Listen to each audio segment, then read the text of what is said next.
number 20, we have the Houston Texans. They take cornerback Kareem Jackson from Alabama. He snuck in there before Kyle Wilson, which was a surprise to me. I thought the Texans were going to go Kyle Wilson. But after losing Donta Robinson, like we said, the Texans definitely have a hole on defense at the corner position. And Kareem Jackson's a guy from Alabama who can do a lot of things. He's athletic. He plays he's a very technical cornerback. You know, and when you play for the national championship team, you know how to win. You know, he's played for his coach there at Alabama, as we all know, was Nick Saban, the NFL coach. So he's very technical. He knows what they're looking to do, and I just think it was a solid pickup. We'll see how well he contributes on special teams too. I mean, he could be a double threat kind of guy. It's definitely a solid pickup. He's a speedy guy. He comes from an NFL style defense, so he relates well. So I mean, sound pick, can't go wrong. At number 21, the Cincinnati Bengals went with Jermaine Grisham, the big tight end from Oklahoma, who is just, I think, a spectacular pick. He's big. He's going to help stretch the middle of the field. They already got Antonio Bryant. They already got Chad Ochocinco. They already got a great running game with Bart Scott in the wing waiting behind Cedric Benson. Their offense is clicking, and I think that they've got a lot of weapons now, and I really like Grisham. I think he opens up a whole element down the seam for Palmer, and it's going to take some safety pressure off of Ochocinco. Yeah, a guy like that will definitely open up the middle of the field, make some big plays, allow the other receivers to get open. I mean, he's a big target, a playmaker, so solid tight end, probably the best in the draft. Yeah, absolutely. Big, tall target. I like the kid a lot. He's a good kid, too. Number 22, the Denver Broncos moved back up a couple slots with a trade for their fourth-round selection to take Demaryius Thomas, the Georgia Tech wide receiver, who I honestly like him. I think he's got a nice game to him. He's tall. He's a little over 6'3", 225. He had some foot injuries, so he didn't run. So nobody really knows what his time speed is. He didn't run at the combine. He didn't run at his pro day. But he's a playmaker. He was a playmaker at Georgia. They ran a lot of the I formation, wishbone type offense. So with the option offense in college, you never really know how good a wideout is, but you do know he can block. So yeah. I think that may be one of the things that Josh McDaniels is looking at him as a big, tall target who can catch the ball and block in the running game, which may help in the red zone. So we'll see how that works. Hey, he'll definitely cause mismatches. He's a good receiver, good size. He had to replace Brandon Marshall, so there's your future at wide receiver. So.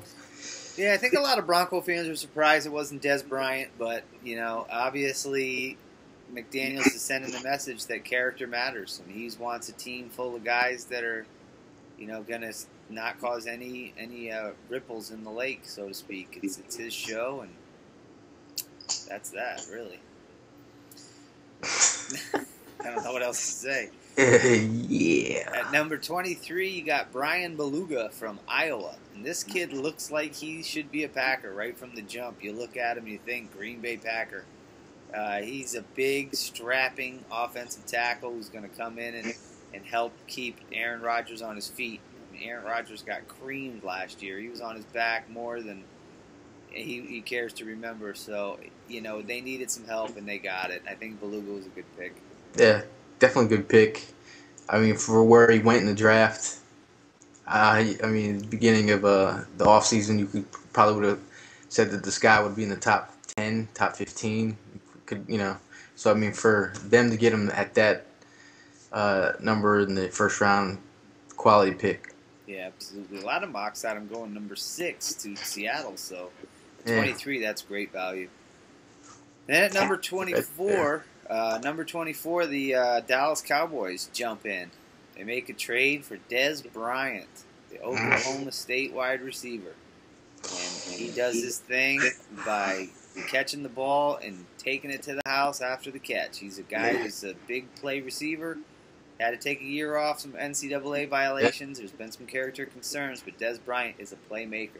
Probably one of the highest rated players on the board. And for the Cowboys to get him at number 24, a solid pick. And that's a Jerry Jones pick.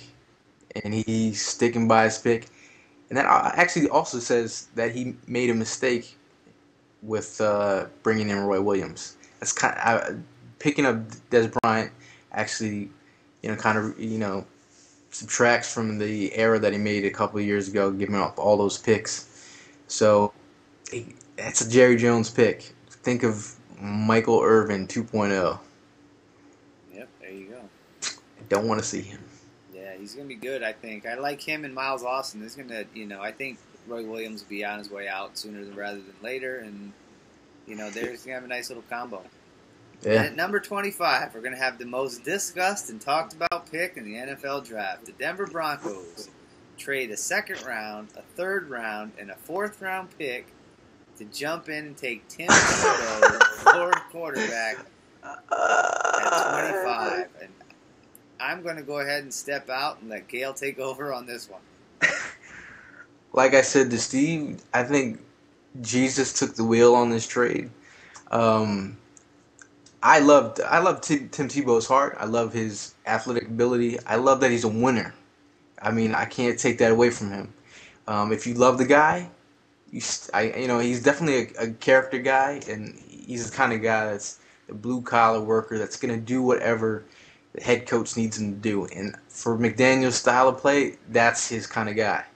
Now, for you to give up those draft picks. That's what irks me. It's not Tim Tebow so much. I understand you like him, but you gave up a lot to get him. So I really feel that Tim Tebow, Coach McDaniels has put his career on Tim Tebow's shoulders. So it's a very, very risky pick, and I know Steve-O. I got nothing. There's no words for this one. Number 26, the Arizona Cardinals selected defensive tackle Dan Williams. He is going to be paired up next to Darnell Dockett. And he's going to create some nice little havoc there in the middle for the so-called Bird Gang. So I really like that pick for them. I think that he's not going to see a lot of double teams because Dockett is going to command all that. And together, they're going to be eating up. They're going to be eating some people up. So I think that was a great move by them. I really like it. That's solid pick. Yeah, number 27, the Patriots, after shuffling around and making some moves, they finally make a selection with Devin McCourty, the cornerback from Rutgers, who's a smart player. He's a heady player. He's a gritty player, and he's a great special teams player. And I think those are the things that the Patriots look for when they draft. They want somebody who's smart, and they want somebody who's versatile, and that's going to make the right decisions in the right situation. So it's a quality pick. I mean, they had to get better in the secondary. If you pair them up with Butler on the other side, you have a tandem that can grow together for the next couple of years. So, it was a solid pick. So yeah, look, if you look at the AFC East, Santonio Holmes and Brandon Marshall just came on board. So as the Patriots, you're going, okay, we got to get somebody to cover these guys. These are top-notch receivers, Super Bowl MVP and a 3-time Pro Bowler. So we need to get on the stick and start getting some coverage going on. Maybe we shouldn't have let Asante Samuel go so easy, but it's too late now. They got Devin McCourty, and let's see how he works out for him.